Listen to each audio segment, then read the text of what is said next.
कल 27 जुलाई का जो आपका कार्यक्रम है उसके बारे में क्या है, जरा बताइए हमारे दर्शकों को।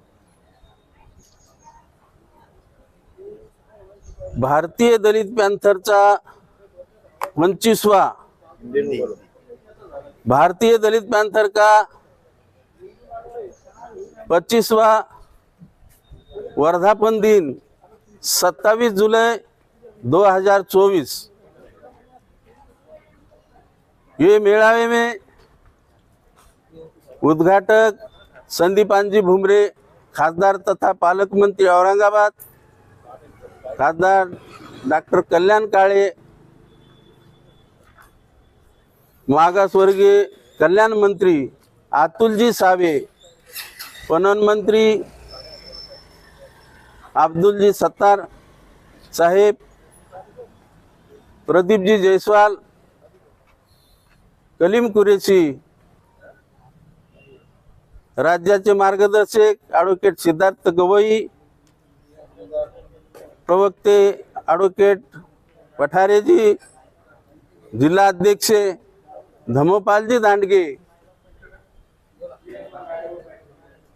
निवृत्ती सांगवे उदगीर, नगरसेवक इत्यादी उपस्थित राहणार असून या मेळाव्यामध्ये गुणवंत विद्यार्थ्यांचा सत्कार, महिला बचत गटातील महिलांचा सत्कार, अशा पद्धतीचं या मेळाव्याचं स्वरूप असेल। या मेळाव्यामध्ये काही ठराव पारित करण्यात येणार आहेत।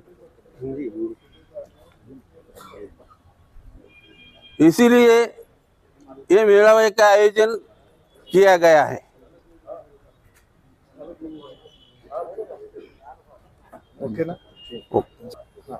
लक्ष्मण भुतकर, भारतीय दलित पैंथर प्रदेश अध्यक्ष। या अनुषंगानं भारतीय दलित पैंथर सामाजिक संघटनेच्या वतीनं एक लढा उभा करून समाजाच्या ज्या काही अडी अडचणी असतील त्या अडचणी दूर करण्यासाठी या सामाजिक संघटनेनं काम करायचं आहे। राज्यामध्ये मागासवर्गावर जे काही अन्याय अत्याचार होत आहेत ते अन्याय अत्याचार दूर करण्यासाठी भारतीय दलित पैंथरचा लढा राहणार आहे। आणि म्हणूनच 27 जुलै 2024 भारतीय दलित पैंथरचा 25वां वर्धापन दिन राज्यस्तरीय मेळावा, या मेळाव्यामध्ये हे ठराव आम्ही पारित करणार आहोत। आता मराठा आरक्षणाच्या बाबतीत आपल्या संघटनेची भूमिका काय? मराठा आरक्षणाला आमचा पाठिंबा आहे।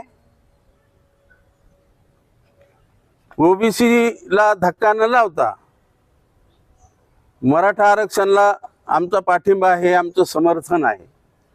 पण जरांगे पाटलांची मागणी आहे ओबीसीतूनच मराठा आरक्षण दिलं गेलं पाहिजे। खऱ्या अर्थानं हे केंद्र सरकारला त्यांना निर्णय घ्यायचा आहे। केंद्र सरकार निर्णय घेऊ शकतं की आरक्षण तुम्हाला ओबीसीतून द्यायचं किंवा त्यासाठी